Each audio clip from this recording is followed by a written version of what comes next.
Hello sa lahat, Gerard here sa isa na namang video on taxation. So in 2026, nilabas ang Revenue Memorandum Circular number 38-2026.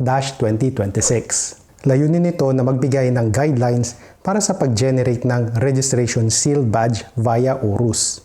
Ang BIR Registration Seal Badge ay proof na registered ang isang online na business. Pumalit ito sa dating practice na pagpo-post ng buong Certificate of Registration or COR online. Kaya sa video na ito, samahan niyo ko para sa step-by-step guide para makakuha ng BIR Registration Seal Badge. Ayon sa RMC number 38-2026, sino ang pwedeng kumuha ng BIR Registration Seal Badge? Based sa guidelines ng BIR, mag-generate ng Seal Badge sa ORUS kung you are an existing registered business taxpayer with the BIR. Meron kang duly issued na Certificate of Registration, either hard copy or electronic format. Lastly, ang registration information ay duly updated sa record ng BIR or di kaya original registration with the BIR ay walang changes. So, paano naman po ang proseso para makakuha ng BIR Registration Seal Badge? Step 1, mag-login sa ORUS. Kung may existing ORUS account na po, mag-login sa inyong ORUS account sa orus.bir.gov.ph. Kung wala pa po kayong ORUS na account, meron akong video kung paano gumawa ng ORUS na account. Yung link ay naandito at nasa description din po ng video na ito. Step 2, synchronize your registration record. Pumunta sa inyong profile at i-click ang synchronize na button. Make sure po na latest registration details ang magiging reflected sa ORUS. Emphasize ko po na dapat masynchronize nyo muna bago kayo mag-download ng inyong COR. Otherwise, hindi po valid ang lalabas doon sa QR code ng inyong COR.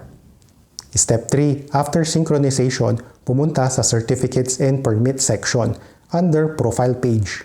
Dito nyo po madadownload ang inyong latest Certificate of Registration with QR code together with your Registration Seal Badge. Kung na-synchronize and duly updated ang details ng downloaded COR, i-confirm ng QR upon scanning na duly registered and valid ang taxpayer. Makikita natin ang last 3 digits ng Tax Identification Number or TIN and name ng taxpayer.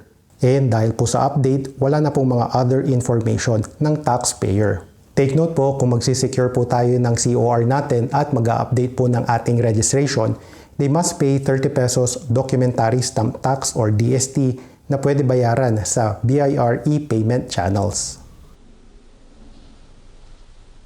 So saan naman po natin i-display ang ating BIR Registration Seal Badge?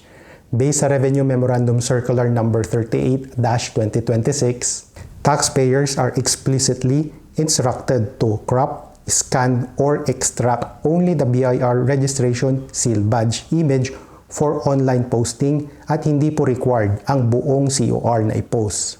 Kung tayo po ay online shops, business websites, mobile apps, social media business pages, or etc., based sa RMC number 38-2026, sinasabi kung saan po ito ilalagay.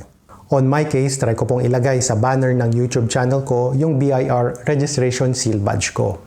Sa mga matagal na po kasi sa channel, maalala po natin, last 2021, niregister ko po itong YouTube channel na ito. So, depende na lamang po sa inyo kung ano ang applicable at saan nyo po ilalagay ang inyong Seal Badge. And that's it. So, malaking tulong po itong BIR Registration Seal Badge para mapatunayan na registered po ang ating online business. At maganda rin po yung update dito dahil naprotektan din po ang ating personal na information. So let me know what you guys think about this BIR Registration Seal Badge. Kung may nakalimutan po ako or may question po kayo, paki-post them sa ating comment section. Maraming salamat kung nakarating po kayo sa portion ng video na ito. Nais ko po kayong invite para mag-join ng ating channel membership. Ang mga members ay may priority sa pagsagot at assist sa mga tax questions nila. Meron din po silang access sa mga members only na video. So this is Gerard. Again, maraming salamat and I'll talk to you in the next one.